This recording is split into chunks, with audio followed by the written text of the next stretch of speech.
오늘은 나팔절 거룩한 대성회 날이 되겠습니다. 이 나팔 소리를 통해서 전 세계 모든 거민들이 다 회개해서 함께 성령과 신부 되신 아버지 어머니께로 다 돌아올 수 있는 이런 은혜의 또 나팔절이 또 되었으면 좋겠습니다. 이 나팔절은 3500년 전 모세 시대로 거슬러 올라가게 되면 하나님께서 첫 번째 십계명을 깨트린 모세에게 두 번째 십계명을 받으러 올라오라는 지시를 내렸습니다. 성력 6월 1일 모세는 두 번째 십계명을 받으러 시내산에 올라가서 40일간 금식 기도하고 두 번째 십계명을 받아서 내려오던 그날이 대속제일이었습니다. 성력 7월 10일이 되겠는데요, 그 성력 7월 10일에 하나님께로부터 이스라엘 모든 지난날의 그 죄를 사함받고 하나님의 그 축복된 은혜를 또 받고 내려왔다는 그런 의미로서 하나님께서 그 날을 잊지 않고 기억하게 하기 위해서 성력 7월 1일에 나팔을 불어서 대속제일을 준비케 했습니다. 그랬던 그 절기가 바로 이 나팔절 절기가 되겠습니다. 그래서 오늘 성력 7월 1일을 또 맞이해서 전국 전 세계 곳곳에서 거룩한 절기 예배가 일제히 또 거행되는 가운데 있습니다. 하늘아버지 하늘어머니께서 오늘 이 절기를 통해서 전국과 전 세계 모든 시온의 자녀들에게 풍성한 회개의 축복과 사마리아 땅끝까지 전 세계인들을 다 회개시킬 수 있는 그런 하늘의 신령한 성령의 능력까지도 풍성하게 나래 주실 것을 이 시간 다시 한번 간구를 또 드립니다. 오늘 여러분과 더불어서 나팔절에 얽힌 진리의 말씀을 레위기 23장에서 한번 찾아보도록 하겠습니다. 레위기 23장 24절의 말씀 같이 보겠습니다. 이스라엘 자손에게 고하여 이르라. 7월 곧 그달 1일로 안식일을 삼을지니 이는 나팔을 불어 기념할 날이요 성회라 그였습니다. 나팔절을 하나님께서 제정하게 된 그 이유는 성력 7월 10일에 두 번째 십계명을 받아 가지고 내려오던 그 날을 잊지 않고 해마다 또 기억하게 하기 위해서 성력 7월 1일에 전 이스라엘 백성들에게 이제 앞으로 열흘 뒤면 하나님께로부터 허락된 대속의 크신 은혜가 있을 것이요, 그러니 1년 동안 지었던 모든 죄와 허물들을 하나님께 낱낱이 고하시오 라고 이제 회개의 그 나팔을 불었던 것이죠. 나팔에도 많은 종류가 있습니다. 그 소리가 의미하는 여러 가지 그 뜻이 있겠습니다만 나팔절의 나팔은 온 이스라엘 백성들에게 회개를 촉구하는 그런 나팔이라고 볼 수 있겠습니다. 그래서 우리도 우리 자신만의 어떤 회개도 중요하지만 전 세계 모든 거민들이 함께 회개하고 하나님 앞에 돌아올 수 있도록 노력하는 그런 나팔의 소리와 외침이 또 되어야 되겠습니다. 자, 마태복음 우리 4장으로 한번 말씀 넘어가 보도록 합시다. 마태복음 4장 17절의 말씀 함께 보겠습니다. 오늘은 이 회개에 대한 문제를 여러분과 더불어서 성경에 나타난 내용을 살펴보도록 하겠습니다. 마태복음 4장 17절의 말씀 보시면 이때부터 예수께서 비로소 전파하여 가라사대 회개하라 천국이 가까이 왔느니라 하시더라 그랬습니다. 죄인들에게 회개를 가장 강력하게 촉구하신 이면에는 천국이 그만큼 가까웠기 때문에 여기서 회개하지 못하면 천국 갈 수 없다는 묵시적인 뜻이 담겨 있습니다. 회개가 온전히 이루어지지 못한다면 당신들은 천국 갈 수 없으니까 반드시 회개하십시오. 그럼 천국 갈 수 없다는 것은 곧 다시 말해서 지옥에 갈 수밖에 없는 그런 운명이 될 것이요 하는 보이지 않는 외침이 다 포함이 되어 있습니다. 그래서 회개하라, 천국이 가까이 왔느니라. 지금 우리 시대를 가만히 되돌아보게 된다면 성경에 예언되어 있는 모든 재앙들이 지금 다 쏟아지고 있습니다. 그래서 마태복음 4장 17절에도 회개하라, 천국이 그만큼 가까워지고 있다. 천국이 가까워지고 있다면 앞으로는 하나님께서 천국 갈 자들은 천국으로 가리시고 또 지옥 갈 자들은 지옥의 판결을 내리실 때가 임박하고 가까우니까 더욱더 정신을 차리고 회개에 집중하라고 했습니다. 에스겔 18장 30절의 말씀 보도록 하겠습니다. 18장 30절의 말씀 보시면 나 주 여호와가 말하노라 이스라엘 족속아 내가 너희 각 사람의 행한 대로 국문할지라 너희가 돌이켜 회개하고 모든 죄에서 떠날지어다 그리한즉 죄악이 너희를 패망케 아니하리라 하고 했습니다. 하나님께서는 너희는 돌이켜 회개하고 모든 죄에서 떠나라 하고 했습니다. 모든 죄에서 떠나는 것이 곧 회개라는 의미가 되겠습니다. 이 세상에서 지은 죄나 천상에서 지은 죄나 모든 죄에서 하나님의 그 가르침 안으로 쉽게 말하면 다 돌아와야 된다는 뜻 아니겠습니까? 예. 돌이켜서 회개하고 모든 죄에서 떠날지어다 그리한즉 죄악이 너희를 패망케 아니할 것이라고 했습니다. 그렇지 않으면 너희의 그 죄악된 그 행위로 말미암아서 영원 세세토록 타는 불못에서 세세토록 고난 가운데 거할 수밖에 없을 것이다. 여러분, 지금은 성경에 기록되어 있는 이런 모든 말씀들이 비현실적인 것 같고 직접적으로 느껴지지 않고 와닿지 않는 것 같을지 모르겠습니다만 이런 어떤 문제들도 이제 조만간에 순식간에 다 일어날 수 있는 부분들입니다. 천국은 많이 가까워졌습니다. 회개하면서 천국을 예비하고 준비하고 아버지 오심을 기다릴 줄 아는 우리가 되어야 되지 않겠습니까? 예, 그렇다면 여기서 지금 회개하고 모든 죄에서 떠나라고 했는데 그렇지 아니하는 입장 가운데 있다라고 한다면 어찌 되는지 시편 7편을 보도록 하겠습니다. 시편 7편 12절의 말씀 함께 보겠습니다. 시편 7편 12절의 말씀 보시면 사람이 회개치 아니하면 저가 그 칼을 가르시며 그 활을 이미 당기어 예비하셨도다. 죽을 기계를 또한 예비하시며 그 만든 살은 화전이로다. 악인이 죄악을 해산하며 자녀를 잉태하여 괴유를 낳는도다. 저가 웅덩이를 파만들며 제가 만든 함정에 빠졌도다. 그 자네는 자기 머리로 돌아오고 그 포악은 자기 정수리에 내리리로다. 내가 여호와의 의를 따라 감사하며 지극히 높으신 여호와의 이름을 찬양하리로다 하고 했습니다.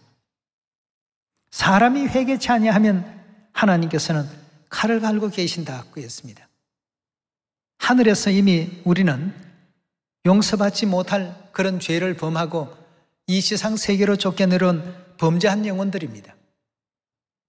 그렇다면 용서받지 못할 어떤 죄를 저지르고 이 땅까지 내려온 사람들이 이 땅에서 또 죄를 저지르고 패역한 생애를 걸어가게 된다면 더 이상의 어떤 구제 방법이 없습니다. 이 지구 도피성은 회개할 수 있는 마지막 장소입니다.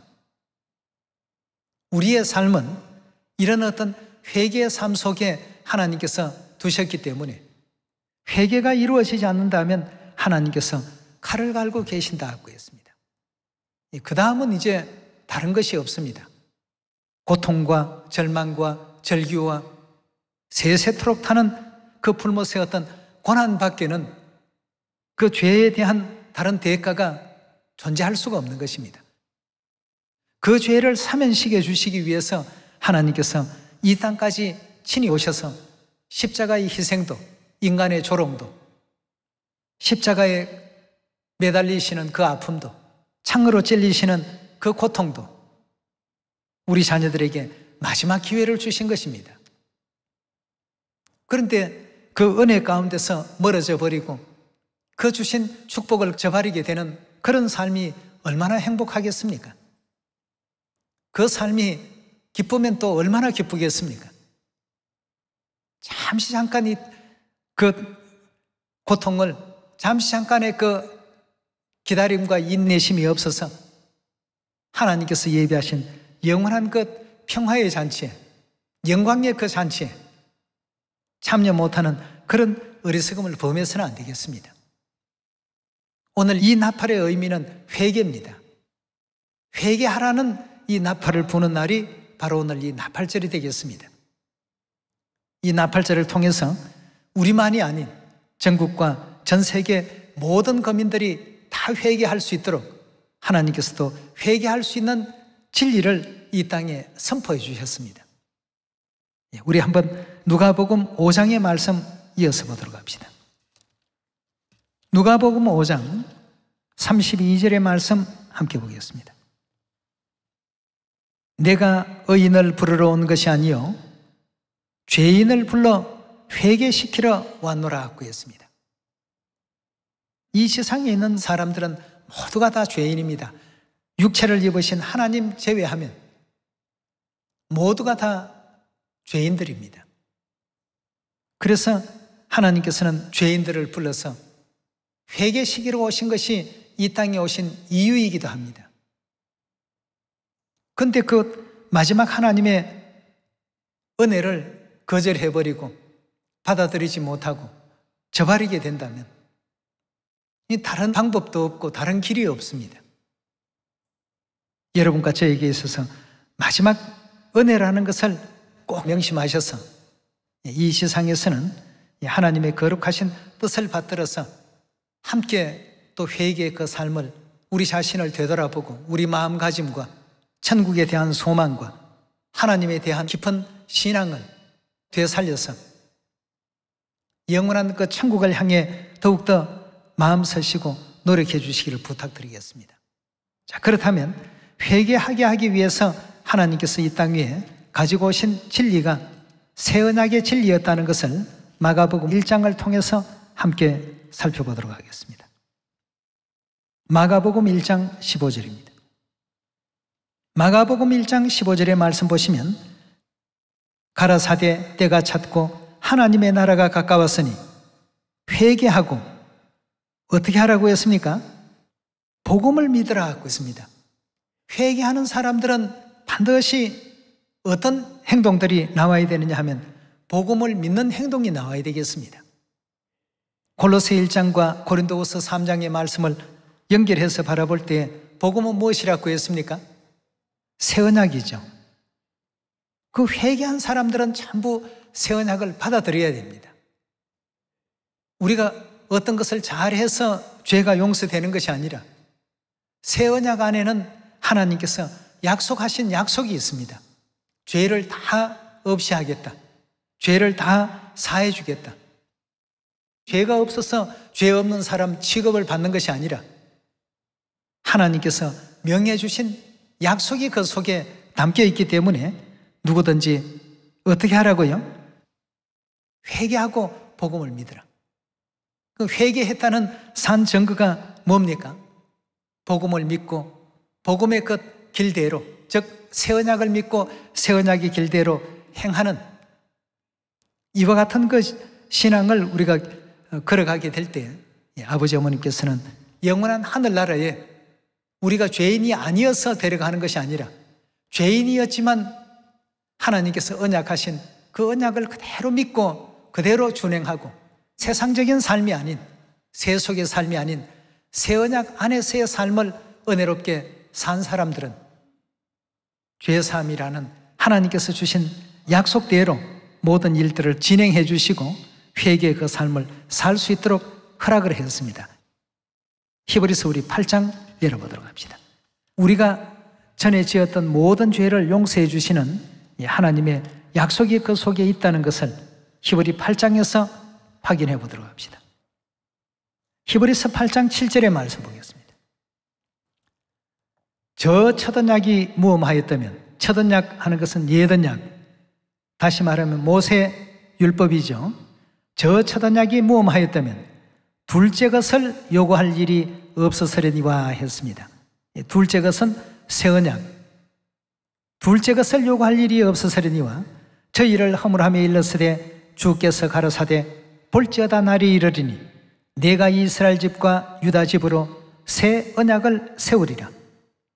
좀 전에 마가복음 1장의 말씀을 보시면 하나님께서 회개하고 복음을 믿으라고 이렇게 말씀을 또 주셨습니다.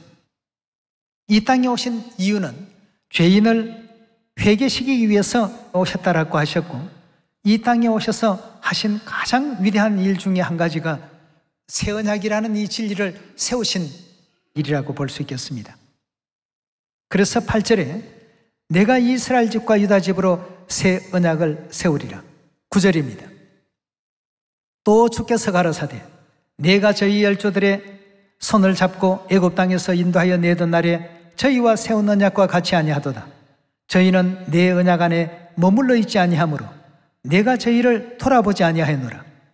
또 주께서 가라사대 그날 후에 내가 이스라엘 집으로 세울 언약은 이것이니 내 법을 저희 생각에 두고 저희 마음에 이것을 기록하리라. 나는 저희에게 하나님이 되고 저희는 내게 백성이 되리라. 또 각각 자기 나라 사람들과 각각 자기 형제를 가리켜 이르기를 주를 알라 하지 아니할 것은 저희가 작은 자로부터 큰 자까지 다 나를 알미라. 내가 저희 불의를 긍휼히 여기고 저희 죄를 어떻게 하신다고요? 다시는 기억지 아니하리라 하셨나니라 하고 했습니다. 뭘로 말미암아 이렇게 언약하시고 약속을 했냐면 새 언약을 가지고 약속을 했습니다. 그래서 새 언약 안에 머물러 있는 사람들, 새 언약의 진리를 항상 준행하는 자들, 이런 자들에게 하나님께서 확실하게 회개한 사람들로서 인정을 해주시는 겁니다. 새 언약을 지킨다는 것은 회개를 확실하게 한 사람들이라는 인정이 되는 것입니다.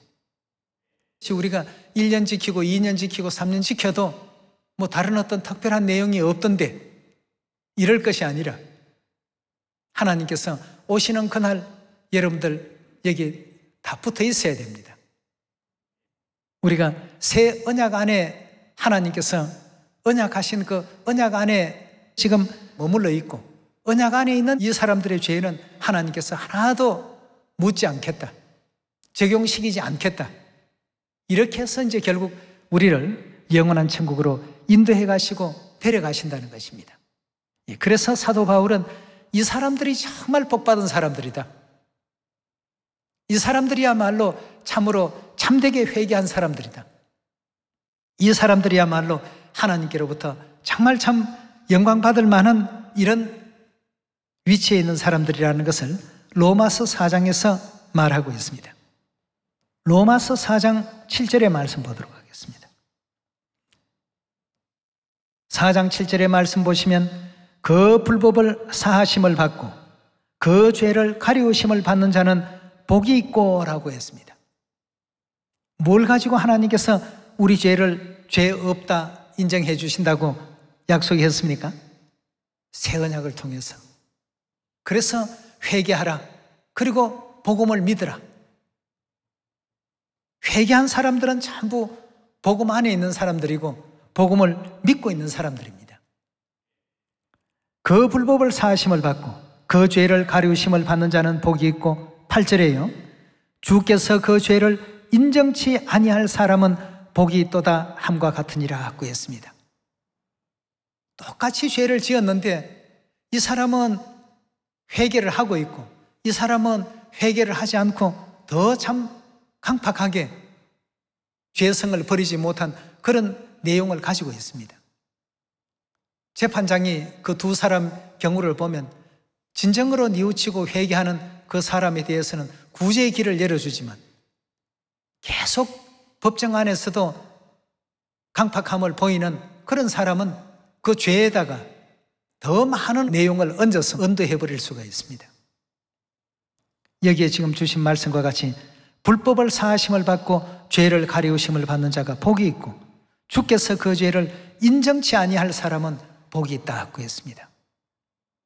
그 죄를 인정치 않도록 하겠다 하는 이 약속이 언약 안에 담겨 있습니다. 새 언약이라는 이 언약 안에 담겨 있다는 것을 꼭 명심하시고, 오늘 새 언약의 이 나팔절 절기, 세상 사람들에게는, 언약 밖에 있는 사람들에게는 관계없는 날이지만 언약 안에 있는 사람들에게는 이 절기날은 참으로 소중한 날입니다. 우리가 하늘나라에서 지었던 이 죄가 고스란히 드러나고 인정이 되어버린다면 우리 절대 천국 돌아갈 수 없습니다. 그래서 누가복음에서도 새 언약을 세워주시면서 이것은 너희를 위해서 하는 것이다 하고 예수님께서 분명한 말씀을 남기셨죠. 누가복음 22장 19절입니다.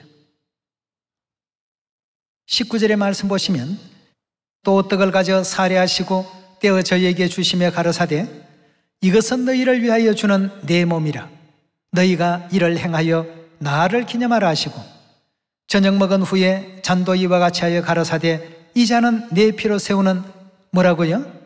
새 언약이니. 새 언약은 곧 복음입니다. 새 언약이니 곧 누구를 위한 것이라고 했습니까? 너희를 위하여 붓는 것이라고 했습니다. 죄인의 천상에 있던 죄를 없애지 않고 고스란히 남겨놓는다라고 한다면 이 죄인들 하늘나라 돌아갈 길이 없습니다. 그러나 좀 전에 보았던 로마서 4장의 말씀과 같이 그 죄를 가려주시고, 죄는 비록 있지만 하나님께서 피치 못할 내용 때문에 범한 죄로서 인정해서 죄 없는 것으로 말이죠.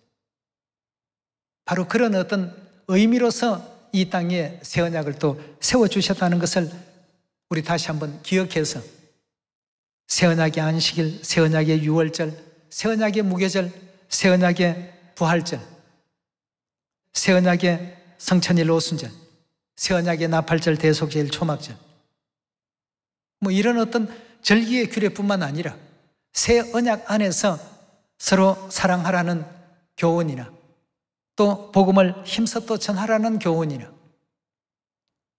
하나님 안에서 서로 섬기라는 어떤 교훈이나 이 모든 교훈들을 우리 모두가 하나도 빠짐없이 아버지 어머니께서 주신 가르침과 교훈을 끝까지 따라서 영원한 천국에 이를 수 있는 우리가 되어야 되겠습니다. 여기서 지금 보면 너희를 위하여 붓는 것이라고 되어 있습니다. 내 피로 세운 것이다 이렇게 또 표현했지 않습니까? 이 잔은 내 피로 세운 새 언약이니 곧 너희를 위하여 붓는 것이라. 누가복음 22장 20절의 말씀과 마태복음 26장의 그 말씀을 다 어우러 보시면 내 피로 세운다라고 하시는 것은 어떤 의미가 있습니까? 내 희생으로 세운다고 해요. 하나님께서 우리 대신해서 십자가에 돌아가시고 희생해 주시고 구약에 매일같이 상번제 제물도 대주시고 속죄제 제물도 대주시고 또 절기의 제물도 대주시고 안식일의 제물도 대주시고 숱한 많은 그 희생으로 말미암아서 이 새 언약이라는 것이 만들어졌기 때문에 새 언약이 그냥 우리가 생각할 때 뭐 토요일 예배 한번 보는 게 새 언약인가 보다, 절기 한번 지키면 새 언약인가 보다, 아니죠. 우리 건져내시고 살려내시려고 얼마나 이 엄청난 수고가 이 속에 있었는지 내 피로 세웠다라고 하는 이 표현을 늘 우리가 묵상해야 됩니다. 그냥 만들어진 새 언약이 아니다는 것이죠. 이건 새 언약이야. 말씀 한마디로 세워진 새 언약 같으면 새 언약의 가치가 적을 수가 있습니다. 그러나 우리가 당할 모든 죄짐을 대신 짊어져 주시고 이 새 언약은 내 희생으로, 아버지의 희생이 들어갔고 어머니의 희생이 내재되어서 만들어진 제도가 이 새 언약의 제도다 말이에요. 그냥 만들어진 것이 아니고 대가를 지불하고 만들었다는 것입니다. 여러분, 오늘 이 나팔절 절기를 그냥 우리가 성령 7월 1일이니까 지킨다 이럴 것이 아니고 매 예배 속에는 전부 희생이 담겨 있습니다. 그 위대한 희생의 그 사랑을 우리가 받았기 때문에 죄에서 노임이 되고 죄에서 또 해방이 되고 우리의 또 가고픈 영원한 천국 고향으로 다시 돌아갈 수 있는 이런 이제 자유의 몸이 된 것입니다. 이런 은혜를 주신 하늘아버지 어머니를 생각하면서 우리는 매일같이 회개의 그 삶과 더불어서 아버지 어머님께 감사와 영광 돌릴 줄 아는 그런 은혜로운 삶을 끝까지 영위해 주시기를 부탁드리고요. 물론 여러 가지 환난과 또 고난과 또 여러 가지 그 죄악된 미혹이 많은 이 세상입니다. 이 세상을 잘 견뎌서 끝까지 새 언약 안에 이 길을 걸어간다는 것이 쉬운 일은 아니죠. 쉬운 일은 아니지만 우리가 반드시 가야 할 길입니다. 이 길을 끝까지 견지해서 하나님께 큰 영광 돌리는 시온 자녀들 다 되어주시기를 부탁드리면서 오늘 말씀 이것으로 마치도록 하겠습니다. 감사합니다.